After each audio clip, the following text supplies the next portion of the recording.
Hampir seluruh negara, termasuk negara maju, kini tengah berjibaku menahan lonjakan harga energi dan pangan yang memicu inflasi besar.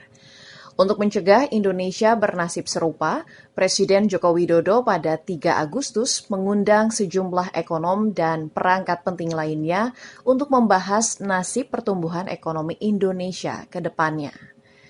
Ekonom senior dari Institute for Development of Economics and Finance atau INDEF, Afiliani mengatakan perlu mewaspadai kemungkinan dampak inflasi pada tahun 2023 yang diperkirakan terjadi apabila harga komoditas barang-barang ekspor Indonesia turun.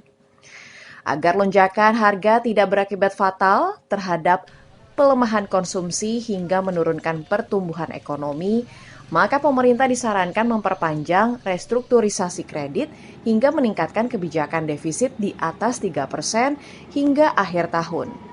Dengan begitu, daya beli masyarakat setidaknya masih terjaga dengan asumsi pertumbuhan antara 4,5 hingga 5%.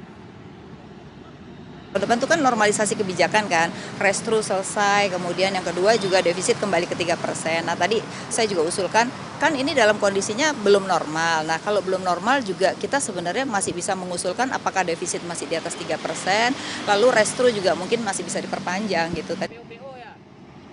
Afiliani juga menyarankan agar pemerintah terbuka kepada masyarakat apabila negara berada dalam kondisi perekonomian yang tidak stabil akibat melemahnya permintaan ekspor kepada Indonesia, sehingga menyebabkan komoditas harga menurun yang otomatis menurunkan pendapatan negara. Dia menyarankan pemerintah menyosialisasikan hal itu agar kenaikan inflasi dan dampaknya dapat diterima masyarakat sehingga tidak terjadi konflik.